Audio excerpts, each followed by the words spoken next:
നമുക്ക് ആദർശിന്റെയും നയനയുടെയും വരാൻ പോകുന്ന ദിവസങ്ങളിലെ നല്ലൊരു കഥ കേട്ടാലോ? അതിനു മുമ്പായി ആദ്യമായി കാണുന്നവരുണ്ടെങ്കിൽ ചാനൽ ഇഷ്ടപ്പെട്ട ഒന്ന് സബ്സ്ക്രൈബ് ചെയ്യാൻ മറക്കരുത്. വീഡിയോ ഇഷ്ടപ്പെടുവാണെങ്കിൽ ലൈക്ക് ചെയ്യാനും നിങ്ങളുടെ വിലയേറിയ അഭിപ്രായങ്ങളൊക്കെ രേഖപ്പെടുത്താനും മറക്കരുത് കേട്ടോ. അങ്ങനെ നമ്മൾ കാണുന്ന എല്ലാവരുടെയും മുന്നിൽ വെച്ച് മുത്തശ്ശൻ ആദർശിനെ നല്ല ചീത്ത പറയുന്നുണ്ട്. അതൊക്കെ കേട്ടപ്പം അബിക്കും നവിയയ്ക്കും ജലജയ്ക്കും ഒക്കെ ഭയങ്കര സന്തോഷമായിരുന്നു. ഒന്ന് തുള്ളിച്ചാടാൻ പറ്റുമായിരുന്നെങ്കിൽ ഒന്ന് തുള്ളിച്ചാടിയാണ് അവിടെ കിടന്ന്. പിന്നീട് മുത്തശ്ശൻ പറഞ്ഞു, എന്റെ കൺമുന്നിൽ പോലും നിന്നെ കണ്ടേക്കരുത്. മുത്തശ്ശന് സഹിക്കാൻ പറ്റുന്നതിൽ അപ്പുറമായിരുന്നു.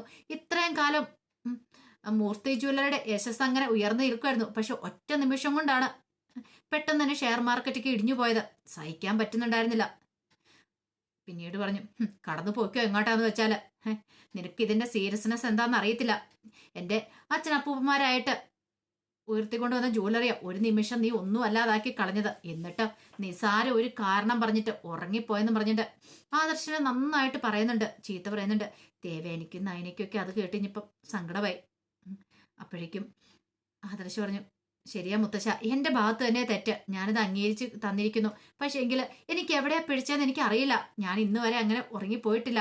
എന്തോ ഒരു ചതി നടന്നിട്ടുണ്ട്. ചതിയാണ് പോലും. എടാ, നിന്നെ ഇതൊക്കെ പറഞ്ഞില്ലേ ഇവിടുന്ന് പറഞ്ഞു വിട്ടത്.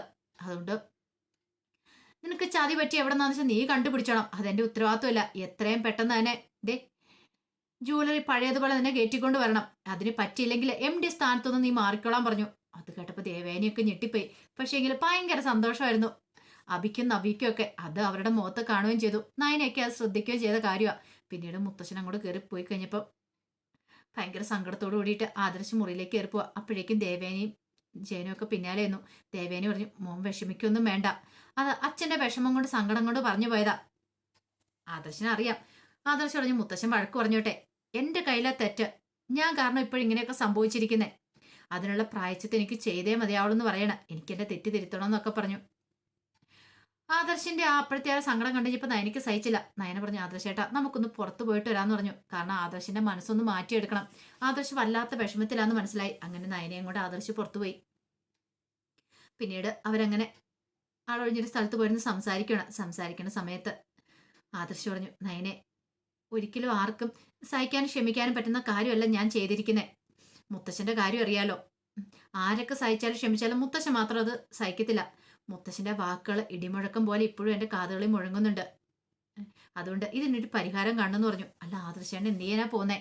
എനിക്കറിയണം, എന്നെ ചതിച്ച ആരാന്ന് എനിക്ക് കണ്ടെത്തണം. അതിനു വേണ്ടിയിട്ട് ഞാൻ ഇറങ്ങിത്തിരിക്കുക. ആദർശേട്ടാ, അതത്ര എളുപ്പമുള്ള കാര്യമാണോ? കാര്യമല്ലെന്ന് എനിക്കറിയാം. എന്നെ എന്റെ കുടുംബത്തെ ചതിക്കാൻ നോക്കിയ നിസ്സാരക്കാരല്ല. അവർക്ക് നമ്മളെ കുറിച്ചുള്ള എല്ലാ കാര്യങ്ങളും നല്ല വ്യക്തമായിട്ടറിയാം. അതാണ് അവർ ഓരോ കരുനീക്കങ്ങളും നടത്തിയത്. ആദ്യം പണി കിട്ടിയത് ദുബായി വെച്ചിട്ടാണ്. എന്നെ ജയിലിലാക്കാൻ ശ്രമിച്ചു. അന്ന് മുത്തശ്ശൻ എന്നെ രക്ഷിച്ചു. ഇപ്പോഴാണ്ട് വീണ്ടും എനിക്കിട്ട് പണി തന്നു. അവൾ ആരാ എന്താണെന്നറിയണം. ഗ്രീനാന്ന് പറയുന്നൊരു കള്ളപ്പേരിൽ എന്റെ മുന്നിലേക്ക് വന്ന് എന്നെ ചതിച്ചിട്ട് കളഞ്ഞവളെ ഞാൻ ഒരിക്കലും വിടാൻ പോകുന്നില്ല എന്ന് പറഞ്ഞു. അതിന് പറഞ്ഞു, ആദർശേട്ടാ, ഇപ്പൊ കഷ്ടകാല സമയം തോന്നുന്ന ആദർശേണ്ട, അതല്ലേ ഒന്നിനു മാറി ഒന്നായി ഇങ്ങനെ വന്നുകൊണ്ടിരിക്കുന്നേ. സാരമില്ല നയനെ, ഇതൊക്കെ ചിലപ്പോൾ എൻ്റെ ജാതകത്തിൽ പറഞ്ഞിട്ടുള്ള കാര്യമായിരിക്കും. ചിലപ്പോൾ ആത്മവിശ്വാസം കൂടിപ്പോയതുകൊണ്ടായിരിക്കും. എനിക്ക് എന്താണെങ്കിലും ഈ പ്രശ്നത്തിനൊരു പരിഹാരം ഉണ്ടാക്കണം. എന്നിട്ട് മാത്രമേ എനിക്കിനി മുത്തശ്ശന്റെ മുന്നിൽ വന്ന് നിൽക്കാൻ പറ്റുള്ളൂ. അല്ല ആദർശേട്ടാ, നീ കൂടുതലൊന്നും പറയണ്ട, ഞാനൊരു കാര്യം തീരുമാനിച്ചെന്ന് പറയണ. അങ്ങനെ അവര് വീട്ടിലേക്ക് തിരികെ പോന്നു. ഈ സമയത്ത് നവ്യയ്ക്കും അഭിക്കൊക്കെ സന്തോഷമായിരുന്നു. അഭി നവ്യയോട് പറഞ്ഞു, ആദ്യമായിട്ടാണ് ആദർശനിട്ട് മുത്തശ്ശൻ അടി കൊടുക്കുന്നത്. ആ കാഴ്ച ഒന്ന് കാണാൻ പറ്റിയില്ലെന്നൊരു വിഷമമുള്ളെന്ന് പറഞ്ഞു. അപ്പോഴേക്കും ജലജയും കൂടെ വന്നു. ജലജ വന്നിട്ട് പറഞ്ഞു, അത് ശരിയാ, ആ കാഴ്ച ഒന്ന് കാണേണ്ടതായിരുന്നു. ഇത്രയും നാളും കൊച്ചുമോനെ അങ്ങ് തലയെ കയറ്റി വെച്ചുകൊണ്ട് നടക്കുമായിരുന്നല്ലോ, ഒരു നിമിഷം കൊണ്ടല്ലേ കാർന്നൊരു നിലത്തേക്ക് കൂപ്പ് കുത്തിയത്. നവ്യ പറഞ്ഞു, എന്തായാലും ഇത് എനിക്ക് ഇഷ്ടപ്പെട്ടു. ഈ തവണത്തെ പ്രകടനം ഞാൻ വിചാരിച്ചുകൊണ്ടിരുന്നേ ഈ പറയുന്ന മുത്തശ്ശന ആദർശനെതിരെ ആക്ഷൻ ഒന്നും എടുക്കില്ല എന്നാ. അഭി പറഞ്ഞു, മുത്തശ്ശന്റെ സ്വഭാവം വേറെയാ. എപ്പോഴും കമ്പനി കാര്യങ്ങളും കുടുംബവുമായിട്ട് വെവ്വേറെയാ കാണുന്നത്. ഒരിക്കലും അത് ഒന്നായിട്ട് കൊണ്ടുപോകാനായിട്ട് മുത്തശ്ശൻ ആഗ്രഹിക്കുന്നില്ല. ആ കാര്യത്തിൽ എനിക്ക് ഉറപ്പുണ്ടായിരുന്നു. എന്താണല്ലോ ആദർശന്റെ നല്ല പണിയല്ലേ കിട്ടിയിരിക്കുന്നത്. അല്ലട മോനെ, ആദർശ സത്യം കണ്ടെത്താൻ ഇറങ്ങി കഴിഞ്ഞിട്ടുണ്ടെങ്കിൽ ഇനി അവൻ സത്യങ്ങളൊക്കെ കണ്ടെത്തുവോ? വീണ്ടും അവന് മൂർത്തി ജ്വല്ലറിയുടെ MD ആവോന്ന് ചോദിച്ചു. അങ്ങനെയൊന്നും ഒരിക്കലും സംഭവിക്കാൻ പോകുന്നില്ലമ്മേ. എതിരാളികൾ ആരാന്നറിയാലോ, AN ജ്വല്ലറിയാണ്. അവർ നല്ല കരുനീക്കങ്ങളാണ് നടത്തിയിരിക്കുന്നത്. അവർ നന്നായിട്ട് മൂർത്തി ജ്വല്ലറിയെ കുറിച്ച് പഠിച്ചിട്ടുണ്ട്. അതല്ലേ ഒറ്റ ദിവസം കൊണ്ട് 15% മൂർത്തി ജ്വല്ലറി ഷെയർ മാർക്കറ്റ് ഇടിഞ്ഞു പോയത്. അത് നിസ്സാര കാര്യമല്ല. തകർച്ചയിലേക്ക് കൂപ്പ് കുത്തിക്കൊണ്ടിരിക്കുക. ഇത്രയും കാലം പ്രതാപം കാത്തു സൂക്ഷിച്ച് നിന്നിരുന്നല്ലേന്ന് ചോദിച്ചു. അതെ, അത് അച്ഛനെ സഹിക്കാൻ പറ്റുന്നതിൽ അപ്പുറമായിട്ടുള്ള കാര്യമെന്ന് പറഞ്ഞു. പിന്നീട് അഭി പറഞ്ഞു, ഈ സന്തോഷ വാർത്ത വേറെ ചിലരെയും കൂടെ അറിയിക്കാനുണ്ട്. ആരെ?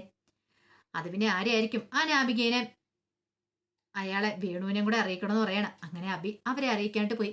കാര്യങ്ങളൊക്കെ അറിഞ്ഞു കഴിഞ്ഞപ്പോൾ അനാമയ്ക്ക് ഭയങ്കര സന്തോഷം. ഈ സമയം അഭി പറഞ്ഞു, എന്താണെങ്കിലും ആദർശ് അന്ന് ആ ജയിലിൽ കിടക്കാത്ത ഒരു നല്ല കാര്യമാണെന്ന് എനിക്ക് തോന്നേ. അതുകൊണ്ടല്ലേ ഇങ്ങനെയൊക്കെ സംഭവിച്ചേ. ജയിലിൽ കിടക്കുമായിരുന്നെങ്കിൽ മൂർത്തി ജ്വല്ലറി താഴേക്ക് കൂപ്പ് കുത്തില്ലായിരുന്നല്ലോ. വേണു പറഞ്ഞു, എന്റെ മോനെ, ഞങ്ങളും എത്രമാത്രം പ്രാർത്ഥിച്ചെന്നറിയാവോ. ശരിക്കും ഇങ്ങനെ തകർന്ന് തരിപ്പണമായി പോണം. അപ്പോഴേക്കും അങ്ങോട്ടേക്ക് വന്നിട്ട് രേവതി പറഞ്ഞു, അത് ശരിയാ, എന്റെ മോള് കുറെ കണ്ണീര് കുടിച്ചതാ. അനാമിക പറഞ്ഞു, ഞാനും ഇങ്ങനെ കുറെ പ്രാർത്ഥിച്ചിട്ടുണ്ടായിരുന്നു. എന്തൊക്കെയായിരുന്നു ആ കിളവന്റെ അഹങ്കാരം. ഒന്നുമില്ലാതെ അവസാനം തകർന്ന് തരിപ്പണമായി പോകുന്ന കാഴ്ച കാണാൻ വേണ്ടി അഭിയേട്ടൻ ഞാനും കാത്തിരിക്കുന്നേ. ഇത് കേട്ടപ്പോ അഭി പറഞ്ഞു, ഇനി അധികം നാളൊന്നും അതിനുണ്ടാവുമെന്ന് എനിക്ക് തോന്നുന്നില്ല. ഇപ്പൊ ഏൺ ജ്വല്ലറിക്കാര് നല്ല രീതിയിലാണ് മുന്നോട്ട് പോയിക്കൊണ്ടിരിക്കുന്നത്. അവര് നല്ല സ്ട്രോങ് ആന്ന് പറയണ. അപ്പോഴേക്കും വേണു വെച്ചു, അല്ല ഈ ഏൺ ജ്വല്ലറിയുടെ പിന്നിൽ ആരാ എന്താന്നൊക്കെ അറിയാവോ? അതിനെക്കുറിച്ചൊന്നും എനിക്ക് കൃത്യമായിട്ട് അറിയത്തില്ല അങ്കിളെ. പക്ഷേങ്കിൽ ആരാണെങ്കിലും നല്ല സ്ട്രോങ്ങാ. ഞങ്ങളുടെ കുടുംബത്തെക്കുറിച്ചൊക്കെ നന്നായിട്ട് അറിയാവുന്നവരാ. അതുകൊണ്ടല്ലേ അവരിങ്ങനെയൊക്കെ ചെയ്തിരിക്കുന്നേ. അധികം വൈകാതെ തകർന്ന് തരിപ്പണായെന്നുള്ള വാർത്തയൊക്കെ അങ്കിള് കേൾക്കും. നമ്മളപ്പോൾ ഒന്നുകൂടെ കൂടി ആഘോഷിക്കും എന്ന് പറഞ്ഞു. അങ്ങനെ അന്നത്തെ ദിവസം അവർ ചെറിയ ആഘോഷമൊക്കെ അവിടെ വെക്കുന്നുണ്ട് അനാമികയുടെ വീട്ടില്. ഇതേ സമയത്ത് വല്ലാത്ത വിഷമത്തിലായിരുന്നു ആദർശ് ചില തീരുമാനങ്ങളൊക്കെ എടുത്തു. ഇനി ഇവിടെ നിന്നിട്ട് കാര്യമില്ല, അതാരെന്ന് കണ്ടെത്തണം. പിന്നീട് നയനോട് തന്റെ തീരുമാനങ്ങൾ പറയണം. എനിക്ക് മുംബൈക്ക് പോയാൽ മതിയാവുള്ളൂ, ഇതിന്റെ സത്യാവസ്ഥകളൊക്കെ പുറത്തു കൊണ്ടുവരണമെന്ന് പറഞ്ഞു. അപ്പോഴേക്കും നയന പറഞ്ഞു, ആദർശൻ ഇപ്പൊ എന്തായാലും പോകണ്ട. അത് പറഞ്ഞിട്ട് കാര്യമില്ല. എനിക്ക് ഇനി മുത്തശ്ശന്റെ മുന്നിൽ പോയി നിൽക്കാൻ പറ്റില്ല. ഇതിന്റെ പിന്നിൽ ആരാന്ന് ആ രഹസ്യങ്ങൾ കണ്ടെത്തിയാൽ മാത്രമേ എനിക്ക് പോയി നിൽക്കാൻ പറ്റുള്ളൂ. ഞാനങ്ങനെ ചില ഉറച്ച തീരുമാനങ്ങളൊക്കെ എടുത്തിട്ടുണ്ട്. ഇനി എന്നെ പിന്തിരിപ്പിക്കാനായിട്ട് നോക്കണ്ടെന്ന് പറയണം. അങ്ങനെ ആദർശ് പോകാനൊരുങ്ങുക കാര്യം നയനയാണ് എന്ന് ദേവയാനിയോടൊക്കെ പറയുന്നത്. ഇത് കേട്ട് ഇനിയിപ്പോൾ ദേവയാനിക്കൊക്കെ ഭയങ്കര സങ്കടമായി. ദേവയാനി ജയനോടും അജയനോടും ഒക്കെ പറഞ്ഞു. പിന്നീട് അവരെ ആദർശിനെ വിളിച്ച് സംസാരിക്കുന്നുണ്ട്. ജയൻ പറഞ്ഞു, മോനെ, ഇപ്പം നമ്മുടെ കഷ്ടകാല സമയമാണെന്ന് തോന്നേ. അല്ലെങ്കിൽ ഒരു പ്രബലനായ ശത്രുവുണ്ട്. തോൽപ്പിക്കാന്ന് പറഞ്ഞാൽ അത്ര എളുപ്പമുള്ള കാര്യമില്ല. അതുകൊണ്ട് നീ പോകുന്നൊക്കെ സൂക്ഷിച്ചു വേണം. എന്തോ എവിടെയാ എപ്പോഴാ അപകടം പതുങ്ങിയിരിക്കുന്ന അറിയത്തില്ല. ജീവന് പോലും ചിലപ്പോൾ ആപത്തായിരിക്കും എന്ന് പറഞ്ഞു. ദേവേന് പറഞ്ഞു, MD സ്ഥാനമൊക്കെ പോവാണ് പോട്ടെ, അച്ഛൻ ആർക്ക് വെള്ളം കൊടുത്തോട്ടെ, എനിക്ക് സാരമില്ല, എനിക്ക് പ്രശ്നമില്ല എന്ന് പറഞ്ഞു. അത് കേട്ടപ്പോൾ ജയൻ പറഞ്ഞു, അങ്ങനെ അങ്ങോട്ട് നിസ്സാരമായിട്ട് തള്ളിക്കളയാൻ പറ്റുന്ന കാര്യമില്ല. കാരണം നമ്മുടെ ജ്വല്ലറി മുന്നോട്ട് വരണമെങ്കിൽ ആദർശ് തന്നെ വിചാരിക്കണം. ആ സമയം ദേവേന് പറഞ്ഞു, അനിയുണ്ടല്ലോ. അജയൻ പറഞ്ഞു, അനിയെ കൊണ്ടൊന്നും ഈ പറഞ്ഞ പോലെ ഒന്നും കാര്യങ്ങളൊന്നും മുന്നോട്ട് കൊണ്ടുപോകാൻ പറ്റില്ല. എടുത്തി എന്താ പറയണേ? ആദർശിന് അത്രയും കഴിവൊന്നും അവർക്കില്ല. പറയുമ്പോൾ എല്ലാവരും പറയുമെങ്കിലും ആദർശം എടുക്കണമെന്ന് അറിയാവുന്നതുകൊണ്ട് മാത്രമാണ് അച്ഛനെ ഈ കാര്യങ്ങളൊക്കെ ആദർശിനെ ഏൽപ്പിച്ചേ. പക്ഷെ ഇപ്പോഴാ അച്ഛനെ ഒട്ടും സഹിക്കാൻ പറ്റുന്നില്ല. കാരണം ആദർശിന്റെ ഭാഗത്തുനിന്നൊരു വീഴ്ച ഉണ്ടായെന്ന് അറിഞ്ഞപ്പം അച്ഛന് നല്ല ഞാക്ക് പോലും സഹിക്കാൻ പറ്റിയില്ല. ഇത് കേട്ടപ്പോൾ ആദർശ് പറഞ്ഞു, അതെ അച്ഛാ, അതുകൊണ്ടാണ് ഞാൻ പറഞ്ഞു എനിക്ക് ഇതിന്റെ സത്യാവസ്ഥ കണ്ടെത്തണം. ഞാൻ എന്തായാലും പോവാൻ തന്നെ തീരുമാനിച്ചു. ഇതിന് പിന്നിൽ ആര് പ്രവർത്തിച്ചിട്ടുണ്ടെങ്കിലും ഞാനത് കണ്ടെത്തുക തന്നെ ചെയ്യുമെന്ന് പറഞ്ഞു.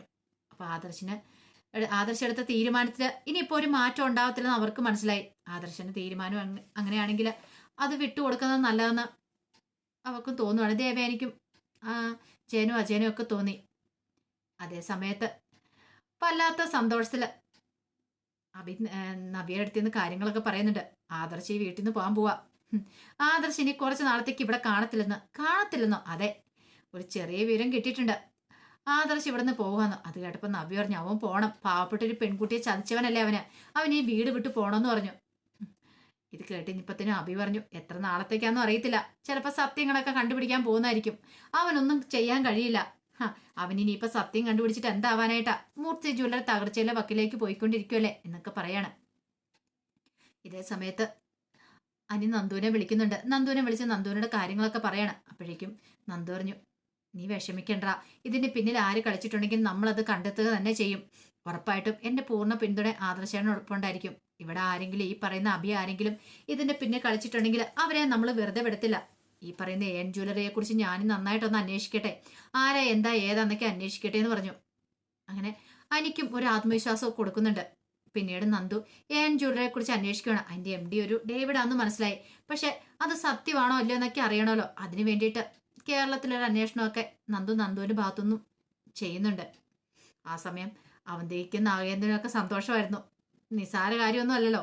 ആദർശിന്റെ MD സ്ഥാനം പോവാനായിട്ട് പോവുക. അവരും അതുവേണ്ടി അതായിരുന്നു കാത്തിരുന്നേ. ആദർശ് ആ സ്ഥാനത്തുനിന്ന് പോയിട്ടുണ്ടെങ്കിൽ പിന്നെ കമ്പനി നല്ല രീതിയിൽ മുന്നോട്ട് പോകത്തില്ലെന്നറിയാം. കാരണം മുത്തശ്ശനെ പഴയ പോലെയുള്ള ഇതൊന്നും ഇല്ലല്ലോ, പ്രതാപമൊക്കെ നശിച്ചുകൊണ്ടിരിക്കുവാണല്ലോ. അപ്പം ആദർശിന് മാത്രം ഇപ്പൊ കമ്പനി നല്ല രീതിയിൽ കൊണ്ടുപോകാൻ പറ്റുള്ളൂ. അനിയിപ്പോ ആ സ്ഥാനത്തേക്ക് വന്നാലും അനിക്ക് ഒന്നും അധികം കൂടുതലായിട്ടൊന്നും ചെയ്യാൻ പറ്റത്തില്ല. അതുകൊണ്ട് കമ്പനി തകരുമെന്നുള്ള കാര്യം അവർക്ക് ഉറപ്പായിരുന്നു. പിന്നീട് ആദർശ് പോകാന്ന് അറിഞ്ഞു കഴിഞ്ഞപ്പോഴത്തേനും മുത്തശ്ശി എന്ന് മുത്തശ്ശനോട് കാര്യങ്ങൾ സംസാരിക്കുന്നുണ്ട്. പക്ഷെ മുത്തശ്ശൻ പറഞ്ഞു അവൻ പോട്ടെ, അവൻ പോയി തെളിയിക്കുവാണെങ്കിൽ തെളിയിക്കട്ടെ, എന്താന്ന് വെച്ചാൽ അവൻ ചെയ്യട്ടെ. എനിക്കൊരു കാര്യം മാത്രമേ ഉള്ളൂ, കമ്പനി പഴയപടി തന്നെ കൊണ്ടുവരണം. അത് മാത്രം എൻ്റെ ലക്ഷ്യം. അതിന് വേണ്ടിയിട്ട് എന്ത് റിസ്ക് എടുക്കാനും ഞാൻ തയ്യാറാ. അവന് കുറേ ദിവസം ഞാൻ കൊടുത്തിട്ട് അതിനുള്ളിൽ തന്നെ അവൻ സത്യം തെളിയിച്ച് പറഞ്ഞെന്ന് പറഞ്ഞു. അങ്ങനെ ഒടുവിൽ ആദർശ് പോകാനിറങ്ങിയപ്പോൾ നയനയ്ക്ക് ഭയങ്കര വിഷമമായിരുന്നു. അതുപോലെ ചന്തമോളൊക്കെ കരയുവാണ്. അച്ചാച്ചൻ പോവാണെന്നൊക്കെ ചോദിച്ച് കരയുന്നുണ്ട്. നയന പറഞ്ഞു ഞാൻ പ്രാർത്ഥിക്കുക ആദർശേട്ടാ, ആദർശേട്ടന് പോയിട്ട് നല്ല രീതിയിൽ തന്നെ കാര്യങ്ങളൊക്കെ നടത്തി വരാനായിട്ട്. ഉറപ്പായിട്ടും ആദർശേട്ടൻ അത് കഴിയുമെന്ന് എൻ്റെ വിശ്വാസം എന്നൊക്കെ പറഞ്ഞു. അങ്ങനെ ആദർശ് പോകാനിറങ്ങിയപ്പോൾ ദേവേനെ കെട്ടിപ്പിടിച്ച് കരയുന്നുണ്ട്. അതുപോലെ തന്നെ വിഷമമായിരുന്നു നയനയ്ക്കും. അങ്ങനെ ആദർശ് പോയി കാറിൽ കയറുന്ന സമയത്ത് ദേവേന് പറഞ്ഞു മോനെ സൂക്ഷിച്ചും കണ്ടും വേണം, അറിയാലോ ഇനി ഒരു ദുരന്തം ഉണ്ടായതുപോലെ അങ്ങനെയൊന്നും സംഭവിക്കാൻ പാടില്ലെന്ന് പറഞ്ഞു. അമ്മ അതേക്കുറിച്ചൊന്നും ഓർത്ത് വിഷമിക്കണ്ട, വേണ്ട എന്താന്ന് വെച്ചാൽ ഞാൻ ചെയ്താളാന്ന് പറഞ്ഞു.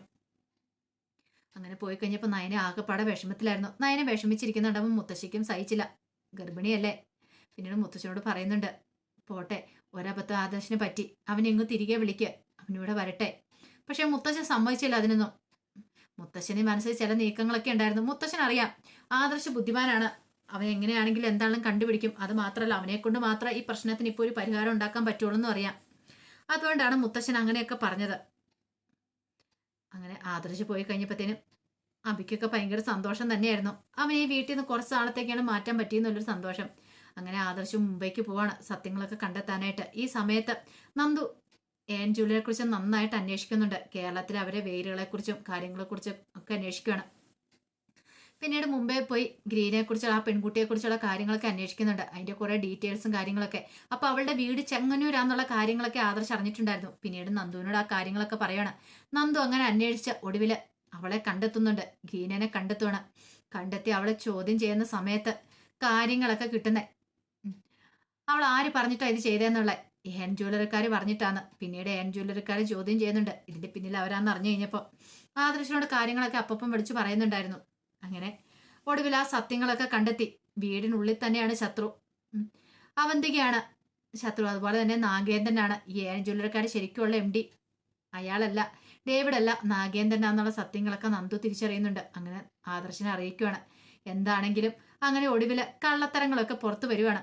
ആദർശ് തിരികെ വരുന്നുണ്ട്. അപ്പൊ അതിന്റെ വിശേഷങ്ങളൊക്കെയാണ് നമ്മൾ കാണുന്നത്. വനവാസത്തിന് ശേഷം ആദർശ് തിരികെ നയനയുടെ അടുത്തേക്ക് വരുന്നുണ്ട്. ഇനി എന്താണെങ്കിലും അവന്റെയൊക്കെ നാഗേന്ദ്രനൊന്നും അതേ നാളെ ഇങ്ങനെ പിടിച്ചിരിക്കാൻ പറ്റില്ല. കള്ളത്തരങ്ങളൊക്കെ പുറത്തു വരിക തന്നെ ചെയ്യും. ആദർശ് ആ ജ്വല്ലറിയെ പഴയപടി തന്നെ കൊണ്ടുവരികയും ചെയ്യും. അപ്പൊ അതിന്റെ വിശേഷങ്ങളൊക്കെ ഇനി വരും ദിവസങ്ങളിൽ ഈ ഒരാഴ്ച ആയിരിക്കില്ല, ചിലപ്പം 2-3 ആഴ്ച കഴിയുമ്പോഴായിരിക്കും എന്താണ് കള്ളത്തരങ്ങൾ മുഴുവൻ കണ്ടുപിടിക്കാൻ പറ്റുന്നത്. അപ്പൊ അതിന്റെ വിശേഷങ്ങളൊക്കെ കാണാൻ പോകുന്നത്. ആ വിശേഷങ്ങളൊക്കെ നമുക്ക് എല്ലാവർക്കും കാത്തിരിക്കാം കേട്ടോ. ഒരിക്കൽ കൂടി എല്ലാവർക്കും ശുഭരാത്രി നേർന്നുകൊണ്ട് നിർത്തുന്നു. നന്ദി.